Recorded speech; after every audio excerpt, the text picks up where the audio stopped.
outside. We were lucky. It was snow like this hard. We jumped on, first of all him, and then me, and we got up. In middle of a field, snow like this, so where are you going? So we seen from far away a light. So we were going in that big snow till we got to a little town. And that was a Saturday night, and there were Hungarian young men were singing Russian songs. You know, that just, we were afraid to tell them that we are Jews. We used to tell them we are scouts, we are going to Germany. And we told them we are scouts, we are going to Germany. And they said to us, where are you going? What are you going? The Russians are coming. The Russians, we were afraid to tell them. And here is 12, 1 o'clock at night. And I see a little light in a little house. We knocked on the door. And we said to her, listen, we got stuck here. We are on our way to Germany. You will sleep over here. So she said to us, I could give you space to sleep over, just you have to go to bring me a paper from the police department. That was a law. If a stranger came into a town, he had to go to the police department and to get a paper that you are all right. How can I go to the police? As we were walking here, we told them that we are going to Germany, we are scouts. One lady told us, here is a scout house, that just there are Jews living there, Jews, labor camps. No, we have to get in touch with those people. Here, to get into that building, we couldn't get because there was a guard who was staying by the main entrance. And we were hanging there till around 1, 2 o'clock at night, till one of the Jewish guys came out, excuse me for my expression, to urinate. So we wanted to get in touch with him. And I don't know if Rabbi will understand that. I went to him. We went to him, we said to him, I'm who? He said, yes. So we told them that, listen, what happened to us? And we jumped on the train and he says to me, listen, in the main door you cannot go in because there is a soldier. You go around the building. In the middle of the building, there is a little window. I will open that window, and I'm going to take you in. And really, we jumped in, and they had food, they had everything, and we didn't eat for so long. For us, a piece of bread. In 5 minutes, all the 200 people, they came with bread and with cans in here, in here, in here. We were there, we slept over there. And there was a head of the group who was in touch between the Hungarian army and the Jewish people there. And he found out about us, and he told us, listen, you cannot stay here with us, you have to leave. Because you're going to get punished, and you're going to get punished. And there were a Hungarian old soldier who got lost from his unit. So that Jewish guy from the labor camp, he paid off that Hungarian sergeant. He said, listen, I give you money, and you hang around with the boys, they got lost from their unit, you got lost from their unit, walk around together, watch them. So we were, we were walking around, the war was on, refugees, soldiers, police, they catch you, they stop you, and whenever they stopped us, he said that we got lost from the unit, and he's looking for his unit, and he's watching us. To the end, we were waiting the Russians should come, the Russians didn't came, and that soldier said to us, I am not, that's it, I have to go to the headquarters someplace and to say that I got lost. So now we are alone. He left us. Now we are alone. And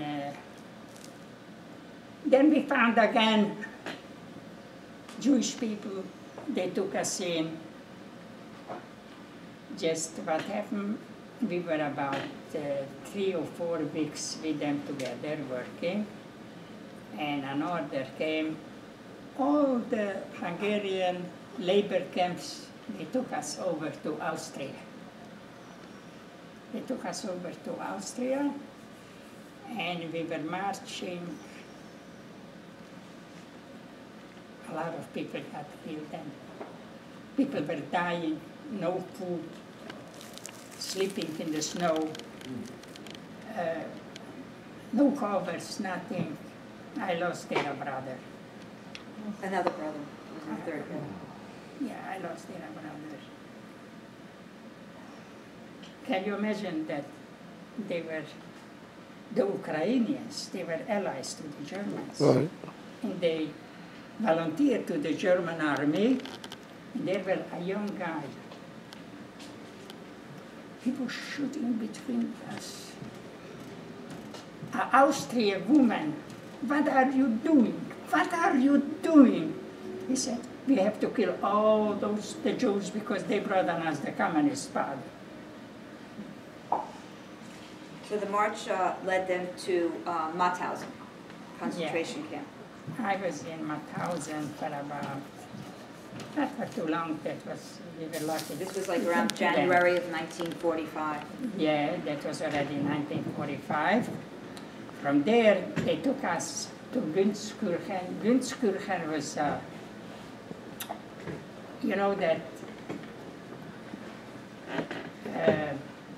Eichmann was in charge to finish up it as fast as possible. Auschwitz didn't produce enough. That was, for them, it was a production. To get rid of the Jews, how to get rid of us, that was a production. Take, for instance, Mengeles. Everybody know who Mengeles was? Left and right, left and right.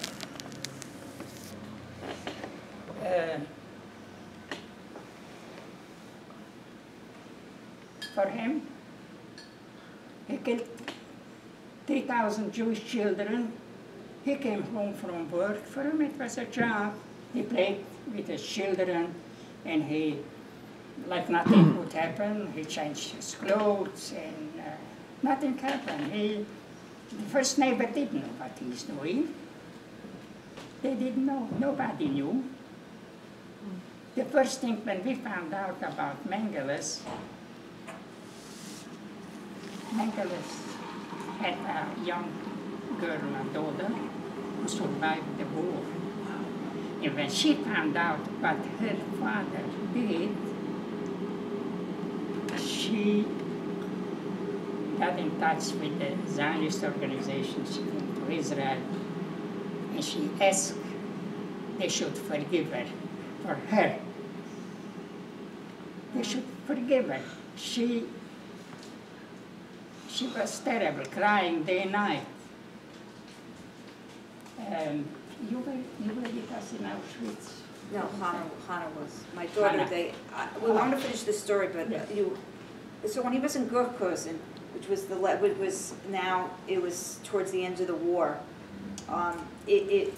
if you look in history, it was one of the worst.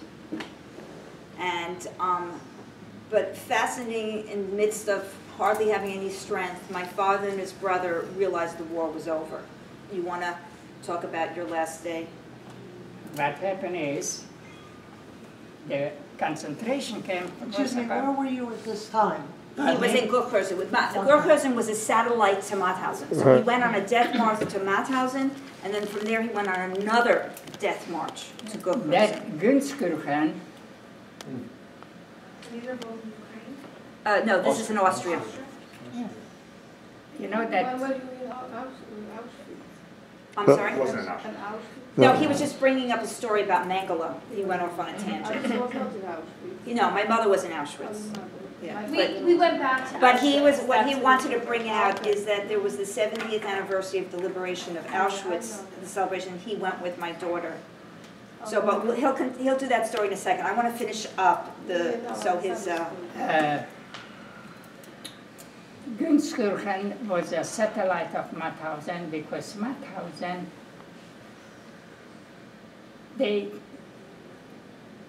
even for the Germans, was a terrible thing to see the way we are dying in Mauthausen.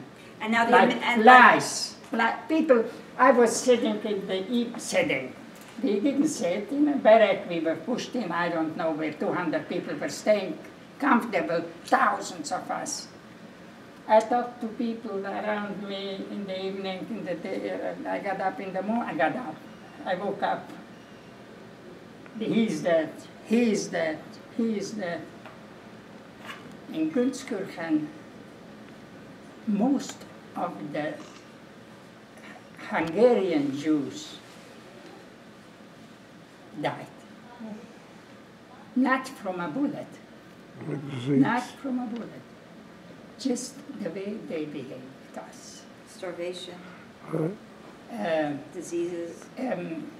Hitler, when he asked, what's his name, Eichmann, how many Jews did you get rid today? So he told them, I don't know, 10,000, 20,000. He said, it's not enough. We have to make a bigger production. So they built it up, Günzkirchen, and we were in a situation like this, that people were dying like flies. If I would have to sleep over another night in Günzkirchen, I don't know if I would be here now. So this was the April of 1945, and the Americans were coming now. What happened, we had a guard, a Hungarian guy, a soldier, who was working with the Germans.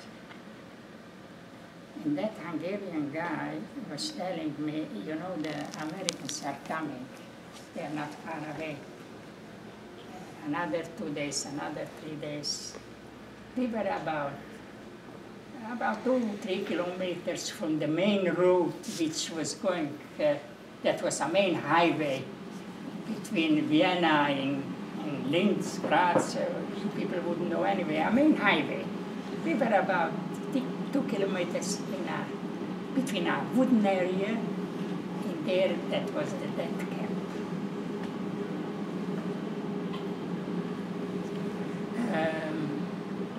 What happened is, a Friday morning,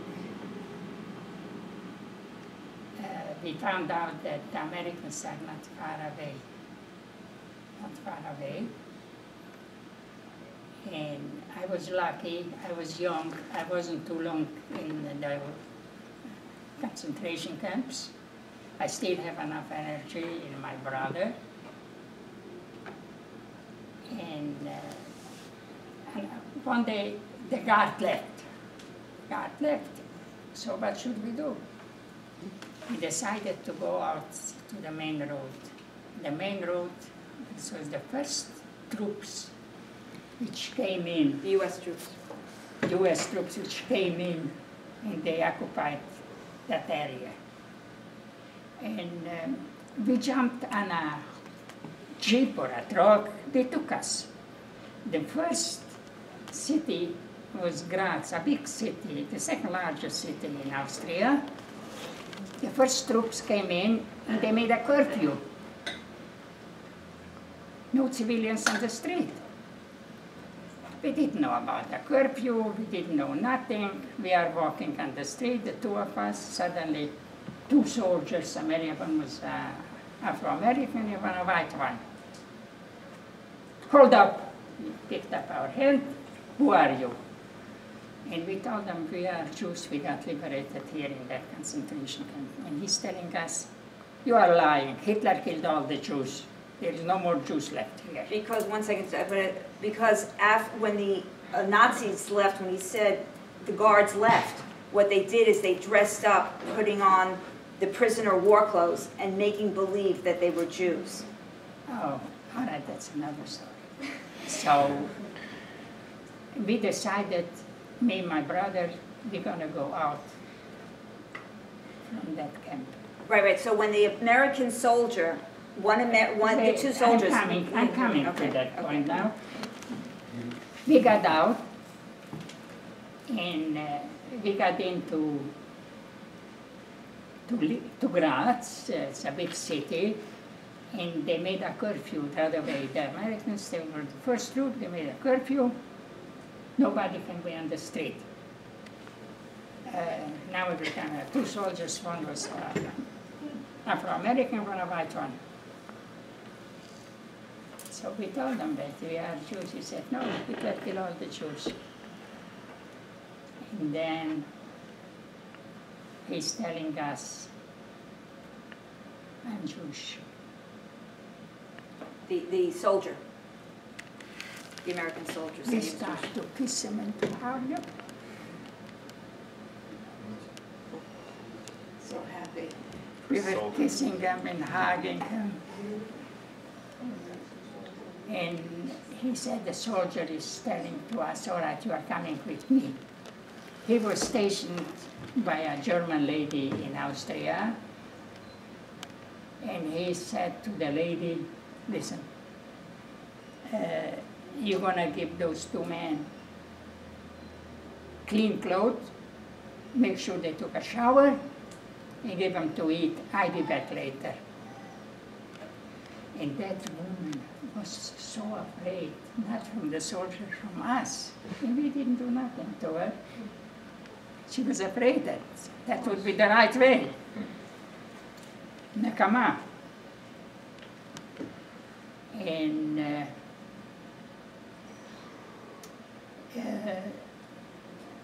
he came back, that soldier came back, he checked on us, and we went to sleep. And we got up in the morning, and he said to us, we were talking Yiddish, she was talking Yiddish, he said to us, I didn't do nothing for you, I would like to help you out before we are leaving, because we are moving. And we said to him, listen, we're gonna go home, which was about 400 or 500 kilometers. We figured slowly we get there. It would take 2-3 days, 2-3 weeks, or 3 months. And we said to the guy, if you could get us bicycles, we could make it faster. He took away from the German, first Germans, you know, one German lady took the bike, from the other one he took the bike, a German lady run after me. It's my Fahrrad, it's my Fahrrad, it's hers. So we couldn't go too far. What happened is he got sick. Yeah, well, I'm going to speed up the story because it's getting late. My father got sick, he got typhoid, he was in an American hospital. Yeah. And it was very sad. He carried his tefillin all the way through. And because he got typhoid, the Americans took it away, burned it, I assume, you know. Oh, when we got out from the hospital, the Americans, they burned everything you have. You got out naked. They gave you a pair of pants, a jacket, a shirt. They didn't care if that's a high man, I'm a tall, I'm a low man. They gave you something. Because they had no clothing. They had no No, clothing. yeah, They had no clothing. So Dad, I'm gonna finish up. From there, he went back to Budapest. He had a sister, as he mentioned, who made Aliyah, who started the kibbutz. Somebody approached him and said to him, "Do you want to go to Palestine?" And Daddy, I'm going to make it very short. Yeah. He said yes. He immediately got on a truck, went through Austria, went to Italy. They said it was going to be 2 weeks. Yeah, they said it was going to be 2 weeks. Anyway, he was in Italy for 2 years. And this is, I want to really point out, to me, you survived the war. You know, you want to start another life, and here you're trying to get to Palestine. And this is 1947. You know, you can't get to Palestine. The British didn't let them in. They go to Italy. They learn Hebrew. They're waiting for, you know, they only allowed, I don't know how many people, a month, 200 people, whatever. Anyway, his sister heard that he was there. A shaliach came, gave my father the opportunity to get on a boat. What was the Arlov? I don't remember what was the name of the boat. So he's 2 years in Italy learning Hebrew.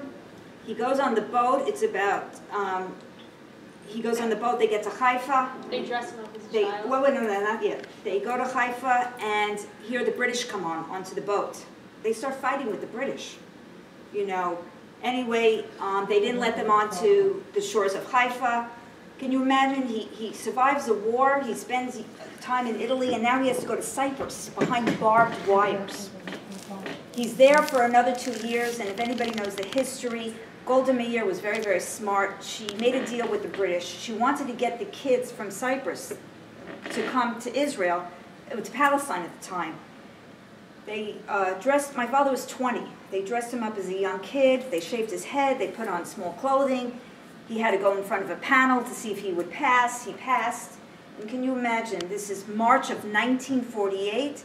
He lands in Haifa, and what do? They make him a soldier. You know, I mean, this is mind-boggling to me. Anyway, to make another long story short, he gets sent to the Golan Heights. He fights with the Syrians, you know, and, you know, for the first time he has a gun to protect himself.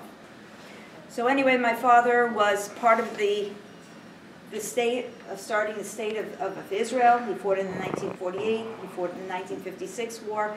And so I just want to end with that. To me, it is absolutely fascinating. You go through the Holocaust. You go through so much. You watch your brother die. You know there's hardly anybody left in your family.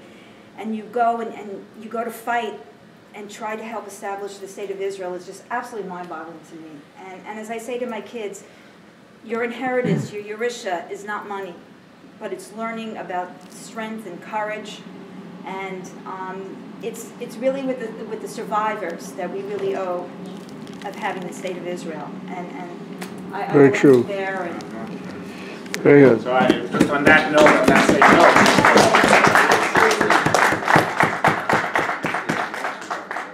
on Tisha B'Av, we're speaking about how what the hope on Tisha B'Av itself, the saddest day of the Jewish calendar, we don't say Tachanun. Tachanun is a part of the prayer where it speaks about forgiveness and in a hard time. But on a holiday, we don't say that part. And why on Tisha B'Av, the saddest day, would we not say that prayer? And the answer is, ironically, it's going to be a day that's going to be the biggest holiday. With that belief, we don't say that part of the prayer every year, the saddest day. So in a way, it's a similar idea. We always went with hope, and we always had that hope. And I understand you're able to stand up and have the biggest revenge when you see your grandchildren. And Am Yisrael Chai. I mean, it continues on, and this is our biggest revenge when we can establish, again, Jewish communities all around. So we want to thank again Menachem Mendel, which is my name as well, Menachem Mendel Buchman, for coming here, and for his daughter and family for coming down and bringing him. Thank you. Thank you very much. I don't know if anybody has any questions or wants to hang out or ask anything. I have one question. People have come here in the past. They always talk about how they meet their spouse after their survival. I just wondered how you met your wife. I'll do it quickly. My father was in Israel. He worked on kibbutzim.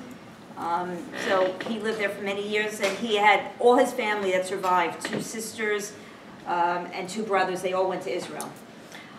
Thank you for asking about my mother. My mother survived Auschwitz with her sister, and my mother was determined to come to America. That was her dream. And so she worked in a DP camp, a displaced persons camp in Germany. She learned to become a seamstress. She came to America in Memorial Day of 1949. She was sent to Atlanta. That didn't work out. She came. She went to FIT. She really did very, very well making clothing. Her sister got married. Her friends got married. My mother wasn't getting married, so she decided she was going to go to Israel. You know, she was going to go on a boat, and one of my mother's childhood friends married my father's first cousin. Heard my mother was going to Israel. His brother was here. He came to check her out. Said she passed the test. She went to Israel. I don't think she was hoping for having a shidduch, but not expecting it, and The rest is history. And so the rest is history. They got married in 1958. They've been married, and thank God, you know, they raised me and my sister and have 6 grandchildren. And after a year or 2, when my mother was there, they came back here to the States and raised us. So to answer your question. Thank you. The 70 years they went back to Auschwitz. Oh, yeah, so in the 70 years, Daddy, you wanted to say something about going back to Auschwitz? Because he talked about the German woman, that's what he was referencing. What were your feelings going back afterwards with the No, mishpacha? I was never in Auschwitz. Right, but I was in a labor camp in Hungary. My wife was in Auschwitz. And what happened is the World Jewish Congress, they wanted to do a favor all those who still are alive. Not too many of us are alive. So they paid for us for everything, you know, to get to Auschwitz, the food, the hotels. We were staying, I don't know if you are familiar with Poland, in Krakow, in a hotel. And from there we went to Auschwitz, about an hour and a half drive. Every day they took us to Auschwitz. So I was the first time actually in Auschwitz.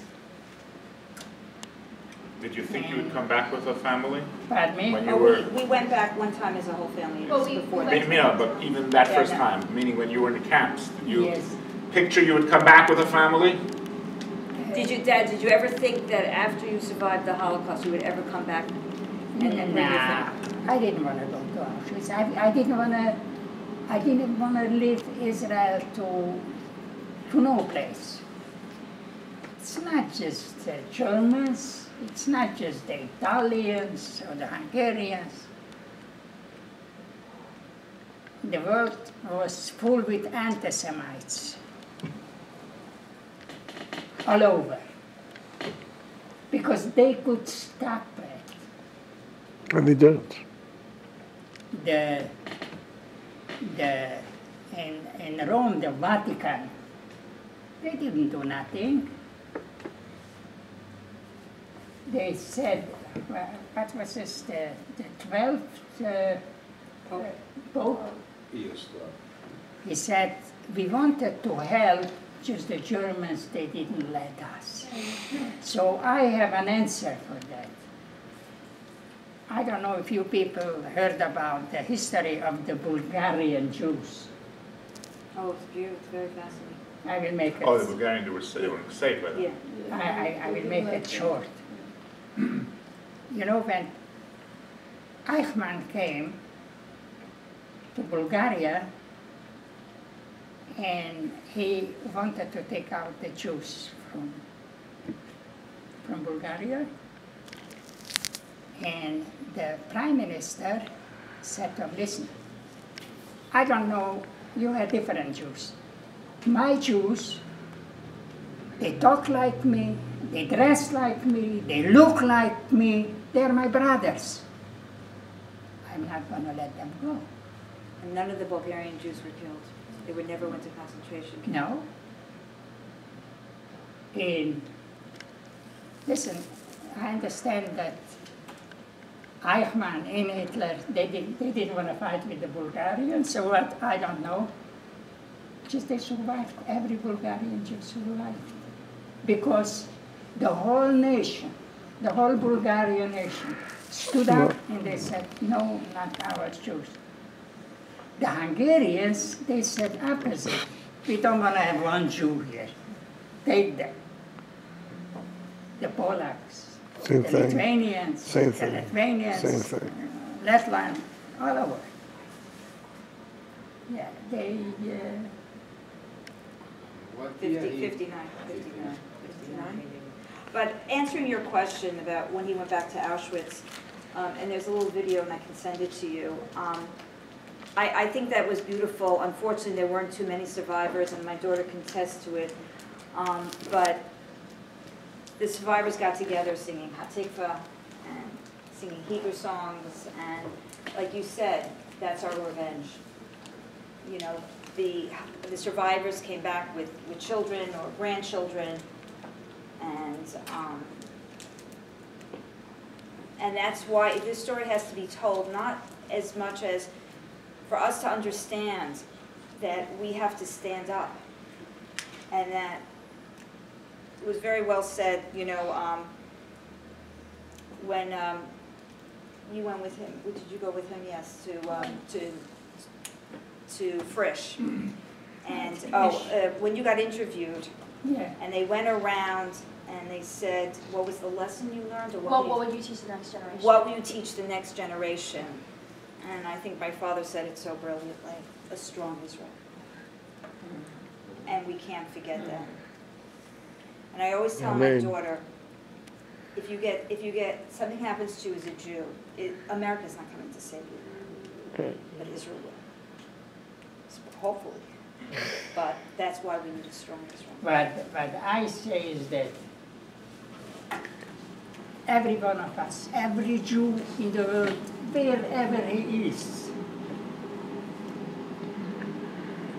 he has to do everything is possible to help Israel, to send the children there, to join the army for 2 years, whatever. With money, we need a strong Israel. Why? If we would have Israel in the 30s, Nothing would have happened.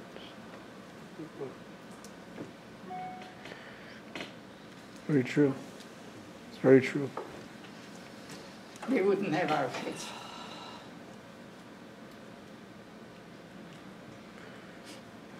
So I think You know, one second, you know Jabotinsky, you heard about him. You know what he said? He was a very smart man. he was a Polish Jew. I think so, I'm not sure. I think so, Russian. Oh, Russian speaking. אם לא תכסו את הגלות,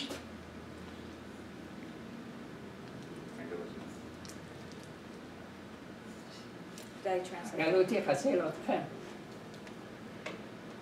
You want to translate that? So if you want get rid of the exile will get rid of you. The diaspora. If you don't gonna get rid of the, you know, galut of the galut will get rid